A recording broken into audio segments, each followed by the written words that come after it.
नमस्कार, मैं हूं आपके साथ अभिषेक पुंडीर।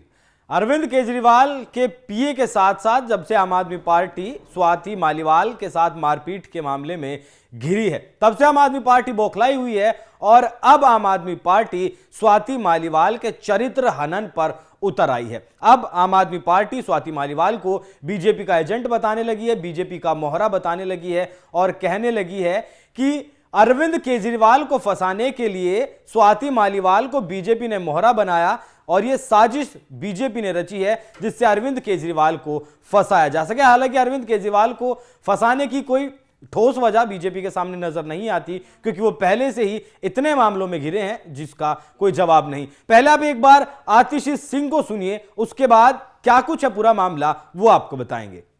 बिल्कुल सही बात है। भारतीय जनता पार्टी हर काम स्पष्ट तौर पे करती है। वो ईडी को नेताओं के पीछे स्पष्ट तौर पर लगाती है, वो सीबीआई को विपक्ष के नेताओं के पीछे लगाती है, वो इनकम टैक्स डिपार्टमेंट को विपक्ष के नेताओं को पीछे लगाती है, वो एसीबी को विपक्ष के नेताओं के पीछे लगाती है। अगर भारतीय जनता पार्टी ऐसे षड्यंत्र नहीं करती तो प्रफुल्ल पटेल उनकी पार्टी में कैसे आए, छगन भुजबल उनकी पार्टी में कैसे आए, अजीत पवार उनकी पार्टी में कैसे आए, हेमंत बिस्व शर्मा उनकी पार्टी में कैसे आए। ये तो बिल्कुल साफ साफ उदाहरण है कि किस तरह से ED, CBI, anti corruption bureau, income tax department को, इकोनॉमिक ऑफेंसेस विंग को इस्तेमाल किया गया विपक्ष के पार्टी के नेताओं पर स्क्रू टाइट करने के लिए, उनको ब्लैकमेल करने के लिए और भारतीय जनता पार्टी में लाने के लिए। उसी तरह से स्वाति मालीवाल जी वाले मामले में भी बिल्कुल यही फॉर्मूला अपनाया गया है। स्वाति मालीवाल जी पर केस होता है, एंटी करप्शन ब्यूरो द्वारा होता है, एफआईआर होती है, उसकी जांच हो रही है और उसके माध्यम से स्वाति मालीवाल जी से ये षड्यंत्र रचाया जाता है। स्वाति मालीवाल जी को षड्यंत्र का मोहरा बनाया जाता है, जस्ट चुनाव से पहले बनाया जाता है। और अब मैं फिर से कह रही हूं कि निष्पक्ष जांच हो जाए कि कौन किसके संपर्क में था, भारतीय जनता पार्टी के किस नेताओं से स्वाति मालीवाल जी मिली, कब मिली, फोन पे क्या बात हुई, व्हाट्सएप पे क्या संपर्क रहा, इस पे जांच हो जाए तो दूध का दूध, पानी का पानी।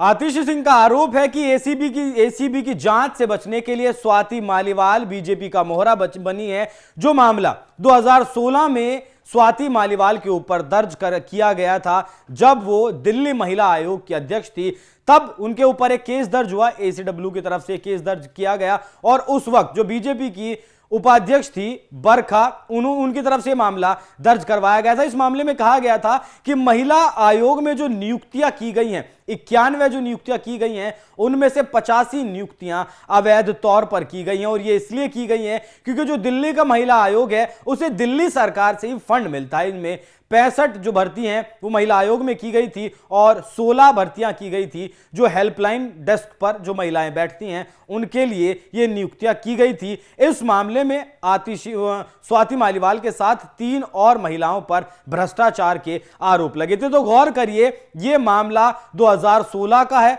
2022 तक इस मामले में सुनवाई चलती है और सुनवाई चलने के बाद कोर्ट ये कहता है कि हां, इस मामले के सबूत देखने के बाद प्रथम दृष्टया ऐसा लगता है कि इस मामले में अब सुनवाई होनी चाहिए और आरोप स्वाति मालीवाल और उनके जो 3 साथी थी उन पर इस मामले में आरोप तय किए जाने चाहिए। तो क्या 2016 में स्वाति मालीवाल आम आदमी पार्टी में नहीं थी? क्या यह उस वक्त का मामला नहीं है भ्रष्टाचार का? क्या आम आदमी पार्टी इस बात को मानती है कि हां, उस वक्त भ्रष्टाचार किया गया था? और जैसे अरविंद केजरीवाल शराब नीति के मामले में घिरे हैं और लगातार उस मामले को वो झूठ बताते आ रहे हैं कि ये झूठा मामला है, कथित शराब घोटाला है, 1 पैसे की रिकवरी नहीं हुई, ईडी सीबीआई झूठ बोल रही है, उन्हें फंसाने की कोशिश की जा रही है, उनकी सरकार को गिराने की कोशिश की जा रही है, उसी तरीके से अब आम आदमी पार्टी स्वाति मालीवाल के चरित्र हनन पर उतार हो चुकी है। आम आदमी पार्टी अब चाहती है कि स्वाति मालीवाल को भ्रष्टाचारी बता दिया जाए, स्वाति मालीवाल का चरित्र हनन कर दिया जाए जितना किया जा सके, जिससे कि विभव कुमार को बचाया जा सके, अरविंद केजरीवाल को बचाया जा सके। तो सवाल यहां बहुत बड़ा है। मामला 2016 का है, मामला उस वक्त का है जब आज भी आम आदमी पार्टी में ही है, स्वाति मालीवाल को निष्कासित नहीं की गई है, राज्यसभा सांसद भी हैं। 2022-2023 तक जो है स्वाति मालीवाल लगातार 9 साल तक, 2016 के बाद भी लगातार 8 साल तक स्वाति मालीवाल को दिल्ली महिला आयोग का अध्यक्ष बनाए रखा गया। हालांकि उन पर भ्रष्टाचार के आरोप थे। एसीडब्ल्यू अपनी रिपोर्ट को कोर्ट के सामने, अपनी चार्जशीट कोर्ट के सामने पेश कर चुका है, लेकिन आम आदमी पार्टी लगातार झूठ बोलने से बाज नहीं आ रही है। लगातार वो स्वाति मालीवाल का चरित्र हनन करने पर अब उतारू हो चुकी है। तो क्या ये मामला पहले से सामने नहीं आया था? पहले से यह मामला आम आदमी पार्टी के संज्ञान में नहीं था? या ये जो जांच है वो 2016 से चल रही है? अगर स्वाति मालीवाल को इस केस से छुटकारा पाना था तो वो पहले भी बीजेपी के साथ जा सकती थी, आज ही क्यों बीजेपी के साथ गई?